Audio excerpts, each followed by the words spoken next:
बस एक बार सीख लो ये स्पेलिंग रूल्स, फिर कभी स्पेलिंग मिस्टेक्स नहीं होंगी। कौन से स्पेलिंग रूल्स? अरे बहुत सारे स्पेलिंग रूल्स हैं। अच्छा एक बात बताओ, ऑनेस्टली बताओ कि जब आपको मान लो लिखना हो क्यूरियस, तो आप लिख लेते हो इतना, आप लिख लेते हो क्यूरियस लगभग हम लिख लेते हैं, फिर हम सोचते हैं कि ये आएगा, OUS आएगा, या इतना लिख लिया फिर ये आएगा। हम ये सोचते हैं ना कि इतने के बाद हम OUS लिखें या US लिखें, या फिर एक और अगर मान लो एक और हमको स्पेलिंग लिखनी हो, जैसे हमको लिखना हो कैक्टस, ठीक है, हमने इतना लिख लिया कैक, फिर OUS या कैक US, OUS या US, तो ये बड़ा कंफ्यूजन हो जाता है। US OUS वाली स्पेलिंग बहुत बहुत कंफ्यूजन करती है। जैसे आपको रिलीजियस लिखना हो तो आप RELI इतना लिख लेते हो, GV ये सब लिख लेते हो, फिर आखिरी में सोचते हो OUS लिखूं या US लिखूं।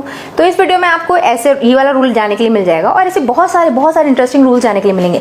जैसे देखो एक और मैं आपको रूल बताती हूँ, जैसे मुझे लिखना, ये लिखा हुआ है, ठीक है, क्राई लिखा हुआ है, फिर अगर मैं इसमें एक सफिक्स ऐड करती हूँ ना ED, तो ये क्या स्पेलिंग हो जाती है CR, हम इसको क्राइड ये कर देते हैं, जो Y है उसको I बना देते हैं। पर अगर हमारे पास CRY लिखा हुआ है, अगर मैं इसमें ये वाला सफिक्स ऐड करती हूँ, सॉरी ये सफिक्स ऐड करती हूँ, तो हमारे पास क्या हो जाता है, ये हो जाता है। तो यानी इस वाले Y को मैं I में कन्वर्ट नहीं करती हूँ।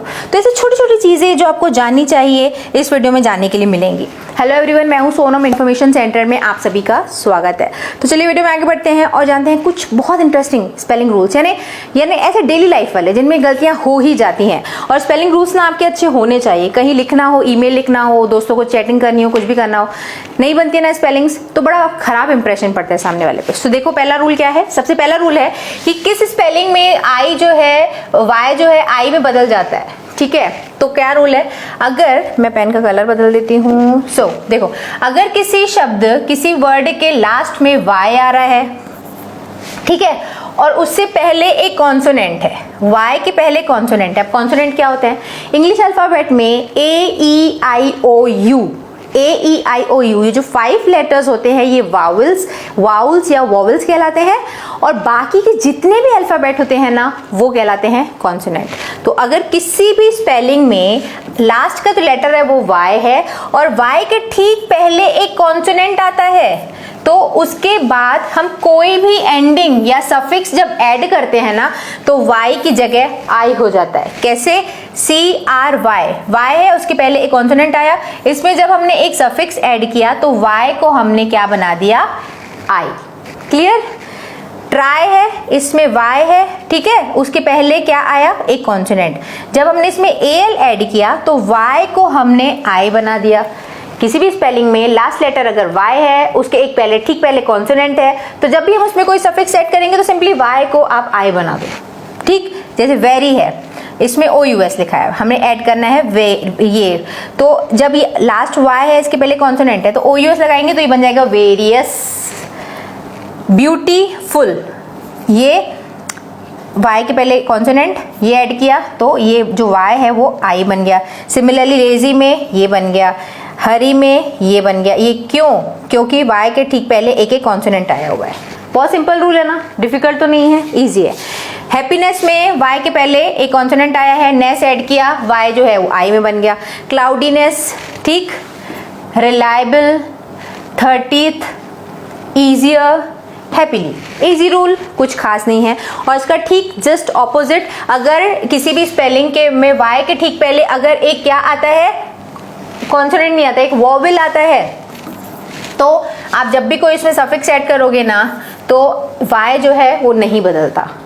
अगर Y के पहले कॉन्सोनेंट है तो वो बदलेगा, अगर वॉवेल है तो नहीं बदलेगा। सिंपल तो है, इसमें कुछ बड़ी बात तो है नहीं। जैसे बाय है, हमने इसमें ING ऐड किया तो Y के पहले क्या आया हुआ है, एक वॉवेल, AEIOU, तो ये एज इट इज रहेगा। AEIOU, A आया ना तो क्लियर हो जाएगा। डिले, ED, डिलेड, क्योंकि यहाँ पर Y के पहले एक वॉवेल है तो हमने यहाँ पर Y को क्या किया, Y रहने दिया, I नहीं बनाया, क्योंकि Y के पहले एक वॉवेल है, कॉन्सोनेंट नहीं है। इजी है ना। Staying, similarly payment, payable, employment, और ये क्या है, प्रेयर। तो बहुत इजी है, इसमें कोई बड़ी बात नहीं है। Y के पहले कॉन्सोनेंट है तो ING, Y को Y रहने दो, y के पहले अगर एक कॉन्सोनेंट है ना तो फिर आप आई बना दो, वोवेल है तो नहीं बनाओ। और एक बात याद रखना, यहाँ पर तो मैंने ing ऐड किया तो बाइंग लिखा, बट पीछे वाले जब हमारा पीछे का जो एग्जाम्पल था क्राई, ट्राई, इनमें अगर हम ing ऐड करते ना तो भी हम इनको क्राइंग, इसकी में y नहीं हटाते। क्यों? देखो कैसे, ये हमारे पास लिखा हुआ है क्राई, तो y के पहले तो एक कॉन्सोनेंट आया, तो जब भी मैं इसमें कोई सफिक्स ऐड करूंगी तो मुझे y को हटा देना चाहिए ना, पर इसमें तो क्राइंग में नहीं हटाया था। ऐसा इसीलिए है क्योंकि जब भी कोई वर्ब होता है और उसका हम प्रेजेंट पार्टिसिपल फॉर्म बनाते हैं, ing फॉर्म बनाते हैं ना, तो हमें उसमें से y को हटाने की जरूरत नहीं होती है। यानी हम ing लगाएंगे तो वो ing रह जाएगा, और कोई और सफिक्स है तो हमको वहां पर y को एलिमिनेट करके i बनाना पड़ेगा। Hope I am clear. वैसे ट्राइंग को ट्राइंग बनाते ना तो यहाँ पर y ही रहने देते, आई नहीं करते। नेक्स्ट रूल देखो, थर्ड रूल क्या है कि कहाँ पर OUS लगता है किसी भी वर्ड में और कहाँ पर US लगता है। ये अच्छा स्पेलिंग रूल है, ध्यान से देखना कि जब भी कोई वर्ड हो, ठीक है, और वो एक नाउन है तो उस स्पेलिंग में ज़्यादातर US आता है। नाउन मतलब किसी भी व्यक्ति, वस्तु, फीलिंग या जगह, इन सब के नामों को हम नाउन बोलते हैं, संज्ञा बोलते हैं। किसी व्यक्ति, वस्तु, स्थान या भाव, गुण, इन सब के नामों को हम संज्ञा बोलते हैं ना, आपको पता है ये बात, राइट। तो अगर कोई भी वर्ड जो है वो नाउन है तो उसमें ज़्यादातर US आता है, जैसे वायरस, है ना, status, bonus, syllabus, focus, cactus, octopus. अगर मुझे ऑक्टोपस लिखना होता तो मैं इतना तो लिख लूंगी, फिर इसके बाद क्योंकि ये मुझे पता है ऑक्टोपस एक नाउन है तो मैं US लगाऊंगी, OUS नहीं लगाऊंगी, ठीक है। जैसे एक सपोज हिप्पोपोटेमस मुझे लिखना होता तो HPHIPP हिप्पो पो, ठीक है, TMO हिप्पोपोटेम US हिप्पोपोटेमस। ओके, तो जब भी कोई नाउन है तो वहां पर ज्यादातर क्या आएगा, US आएगा, OUS नहीं आएगा, यहाँ पर OUS नहीं आएगा। और अगर कोई एडजेक्टिव है, वो वर्ड जो है वो एडजेक्टिव है यानी विशेषण है, तो वहां पर OUS आता है। जैसे डेंजरस, जेनरस, दयालु, नर्वस, ठीक है, जेलस, मिस्चीवियस, नर्वस, ये 2 बार आ गया, ह्यूमरस, रिडिकुलस, यानी विशेषण जो नाउन की विशेषता बताता है तो वहां पर हम OUS लगाते हैं। तो अगर कोई नाउन है तो US, विशेषण है यानी एडजेक्टिव है तो OUS, ठीक है। नेक्स्ट स्पेलिंग रूल क्या है कि कई बार हम टी को ट के जैसे पढ़ते हैं, कई बार टी को हम क्या पढ़ते हैं, च के जैसे, और कई बार जैसे ये वाली स्पेलिंग देखो, ये क्या लिखा हुआ है, ये लिखा हुआ है नेशन, और ये यहाँ पर क्या लिखा हुआ है, टाटा। तो जब मैंने टी को टा पढ़ती हूँ मैं जनरली, तो यहाँ पर नेशन में टी के बाद हमने श कैसे पढ़ लिया, टी को, नेशन कैसे हो गया। तो इसके लिए एक रूल है, रूल क्या है कि टी का जो रेगुलर साउंड होता है वो ट होता है। नॉर्मल स्पेलिंग्स में हम true, tiny, toddler, tone, time, travel, true, ये सारा क्या पढ़ते हैं हम, इनको टी को ट ही पढ़ते हैं ना। बट अगर किसी स्पेलिंग में लास्ट में TION आता है तो उसको TION या TIOUS, TIAL या TIENT, ये अगर सफिक्स आते हैं ना किसी भी स्पेलिंग के एंड में आते हैं ना तो वहां पर टी को श के जैसे पढ़ा जाता है। ये शन है, ये शस है, ये शियल है, ये शेंट है। यानी मुझे अगर पेशेंट लिखना होगा तो मैं PATIENT लिखूंगी तो ये पेशेंट बन जाएगा। ओके, जैसे मुझे अगर यहाँ पर नेशन लिखना है या मोशन लिखना है तो मैं MOTION मोशन लिखूंगी ऐसे, ठीक है।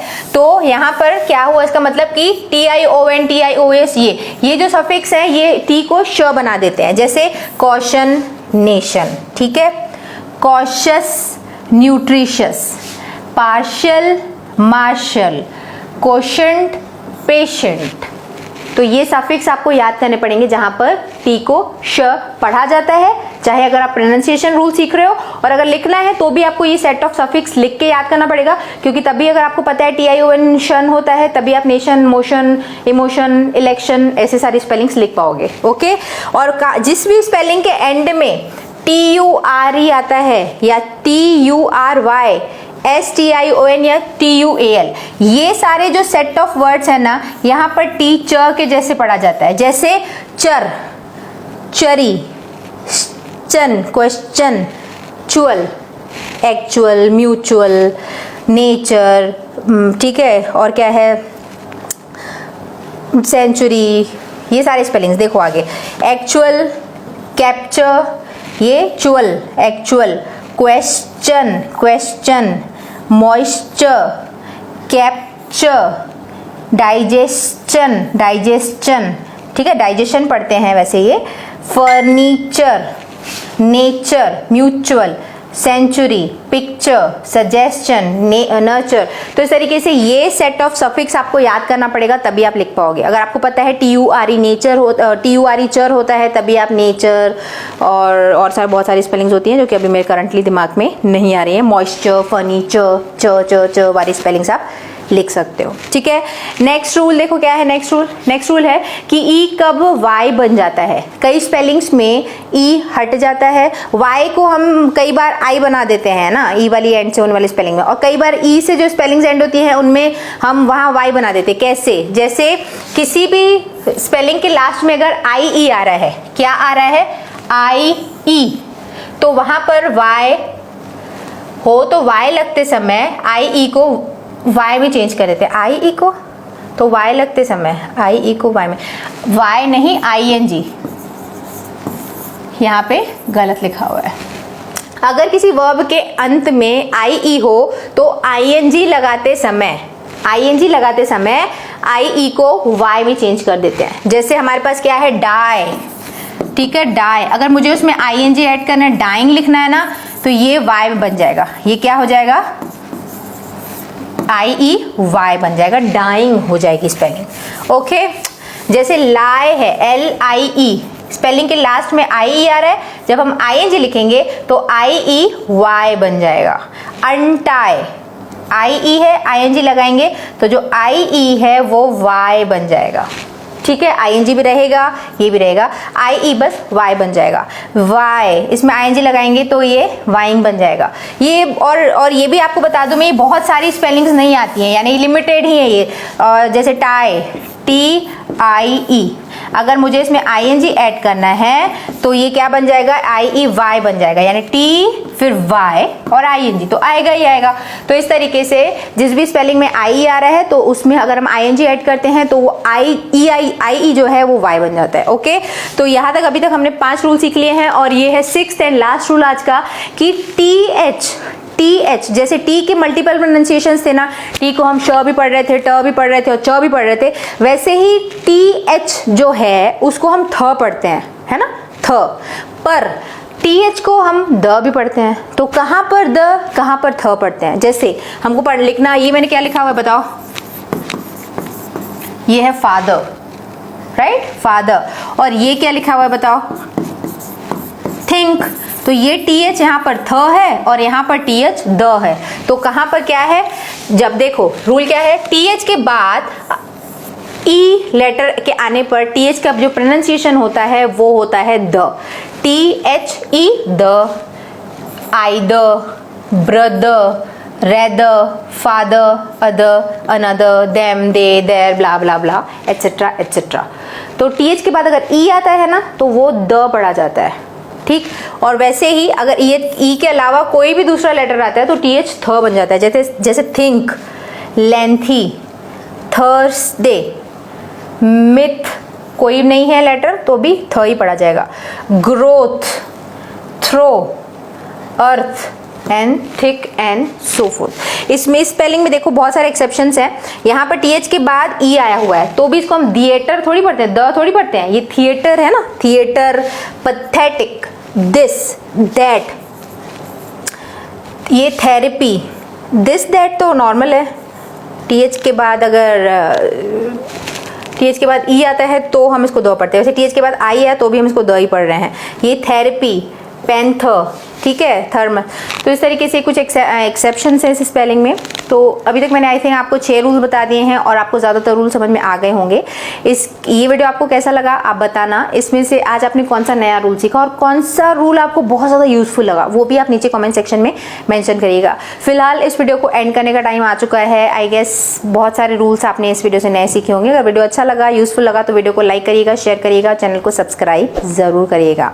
और ऐसे वीडियोज़ मैंने स्पेलिंग रूल्स के ऊपर और बनाए हैं, अगर आप वो देखना चाहते हैं तो नीचे मैं आपको डिस्क्रिप्शन में उनका लिंक दे दूंगी, वो भी आप देखिएगा। एंड इस वीडियो के बारे में आपकी राय मुझे नीचे कमेंट सेक्शन में लिखकर बताइएगा। On that note I am signing off. मिलते हैं हमारे अगले वीडियो में एक और टॉपिक के साथ। See you in the next video. Bye bye, thanks for watching.